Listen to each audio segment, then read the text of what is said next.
Hello friends, welcome back to my channel. तुमच्या सगळ्यांचं माझ्या चॅनलवरती पुन्हा एकदा स्वागत आहे. तर या चॅनलवरती मी कम्प्लिटली तुम्हाला BSc नर्सिंग कोर्सबद्दल माहिती देत असते. आणि सध्या महाराष्ट्रामध्ये कॅप राऊंड 1 नुकताच पार पडलेला आहे. BSc नर्सिंगच्या प्रोसेसमध्ये जे काही तुम्हाला मार्गदर्शन पाहिजे की तुम्ही कुठल्या कॉलेजला तुमच्या मार्क्स अकॉर्डिंग ॲडमिशन घेतलं पाहिजे आणि प्रेफरन्स लिस्ट कशी बनवली पाहिजे आणि एकदा का तुमचं BSc नर्सिंग कोर्समध्ये ॲडमिशन झालं त्याच्यानंतर देखील मी तुम्हाला गाईड करणार आहे की तुम्हाला कुठले कुठले बुक्स यूज केले पाहिजेत, लेक्चर्स, त्याच्यानंतर तुम्ही टाईम मॅनेजमेंट कसं केलं पाहिजे, एव्हिएट्स कसे बनवले पाहिजेत. BSc नर्सिंग कोर्समध्ये काही टार्गेट असतात. त्याच्यानंतर क्लिनिकल पोस्टिंगमध्ये कसं तुम्ही एक प्रॉपर टाईम मॅनेजमेंट केलं पाहिजे, या सगळ्यांबाबत मी तुम्हाला या माझ्या चॅनलवरती वेळोवेळी मार्गदर्शन करणार आहे. आणि जो काही माझा अनुभव आहे तो तुमच्याशी शेअर करणार आहे.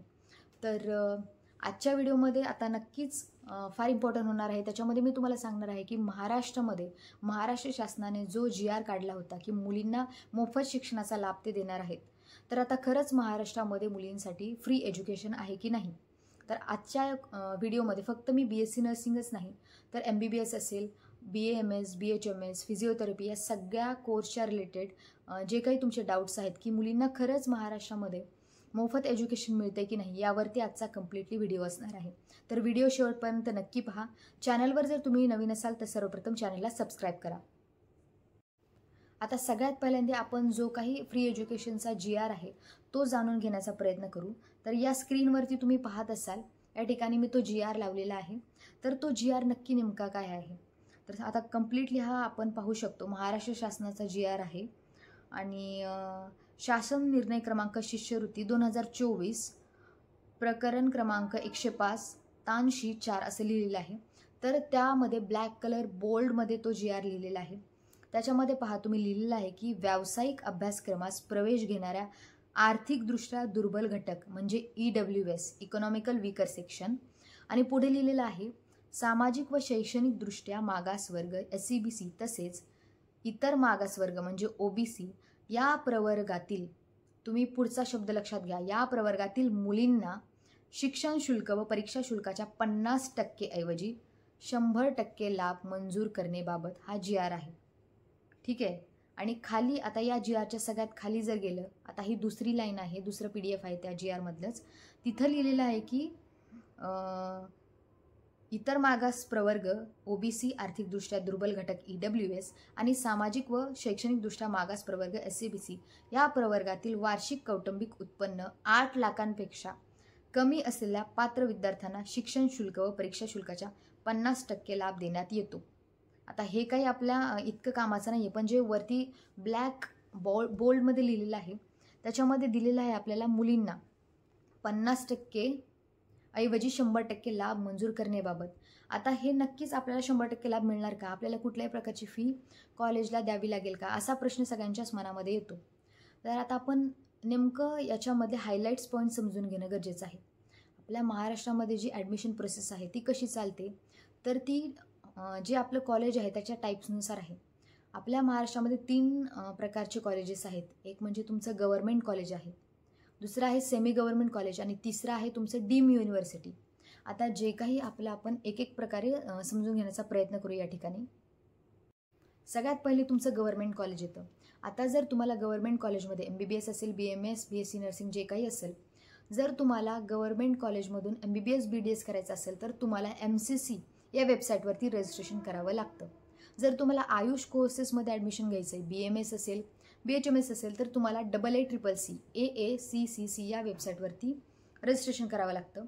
आणि जर तुम्हाला महाराष्ट्रामधून गव्हर्नमेंट म्हणजे महाराष्ट्रातील गव्हर्नमेंट कॉलेजमधून MBBS BDS करायचं आहे, BAMS करायचं आहे, तर त्यासोबतच तुम्हाला CET सेलवर देखील रजिस्ट्रेशन करणं गरजेचं आहे. तर आता या ठिकाणी लक्षात घ्या, गव्हर्नमेंट कॉलेजमध्ये मुलींना जे असतं, कुठल्याही प्रकारचं महाराष्ट्रातील गव्हर्नमेंट कॉलेज घेतलं तर त्या ठिकाणी जे ट्यूशन फीज असते, ट्यूशन फीज ही मुलींना माफ आहे नवीन GR नुसार. पण कॉलेजमध्ये जेव्हा तुम्ही ॲडमिशनला जाणार ते त्या कॉलेजवर डिफर करतं की कॉलेज तुम्हाला ओपनमधून तुमच्याकडून पूर्ण फीज घेणार का. आता सपोज कॉलेजची फी जर त्या कॉलेजची सपोज 60,000 असेल तर तुम्ही 60,000चा DD कॉलेज तुम्हाला मागू शकता ॲडमिशनच्या वेळेस की ओपनचा DD तुम्ही द्या आणि जशी स्कॉलरशिप येईल त्याच्यानंतर मग आम्ही तुम्हाला तुमचे पैसे रिटर्न करू, हे होऊ शकतं. पण जर कॉलेजने तुम्हाला नाही मागितलं तर त्या ठिकाणी ट्युशन फीस तुम्हाला कम्प्लिटली माफ असणार. म्हणजे तुम्हाला फक्त कुठली फीस द्यावी लागणार त्या ठिकाणी, तुम्हाला एक्झामिनेशन फीज असेल, लायब्ररी फी, लॅबोरेटरी फी किंवा जी काही जिमखाना फी असते अशा प्रकारच्या फीज द्याव्या लागतील. म्हणजे कमीत कमी फीजमध्ये तुमचं ॲडमिशन गव्हर्नमेंट कॉलेजमध्ये होणार आहे. हे त्याच्यानंतर विषय येतो आपल्या सेमी गव्हर्नमेंट कॉलेजचा. तर सेमी गव्हर्नमेंट कॉलेजचं रजिस्ट्रेशन तुम्ही फक्त आणि फक्त CET सेलवरतीच करू शकता, कारण या ठिकाणी तुमचा स्टेट कोटा येतो. आता MBBS बाबतीत जर तुमची ट्युशन फीज 15 लाख असेल, 20 लाख असेल, ती कॉलेज टू कॉलेज डिफर करणार. तर त्या ठिकाणी देखील कॉलेजवाले तुम्हाला काय म्हणू शकतात मुलींना, की तुम्ही DD इतक्या रुपयांचा आणा. म्हणजे बहुतेकदा कॉलेजवाले त्या ठिकाणी DDच मागणार तुम्हाला. ओपनमधूनच तुमचं ॲडमिशन होणार आणि तुम्ही स्कॉलरशिपचा फॉर्म फिल करा असं म्हणणार, आणि जेव्हा तुमची स्कॉलरशिप येईल ती तुमच्या अकाउंटला ट्रान्सफर कॉलेज करणार. असा कारभार या ठिकाणी होणार. त्याच्यानंतर आहे आपली डीम युनिव्हर्सिटी.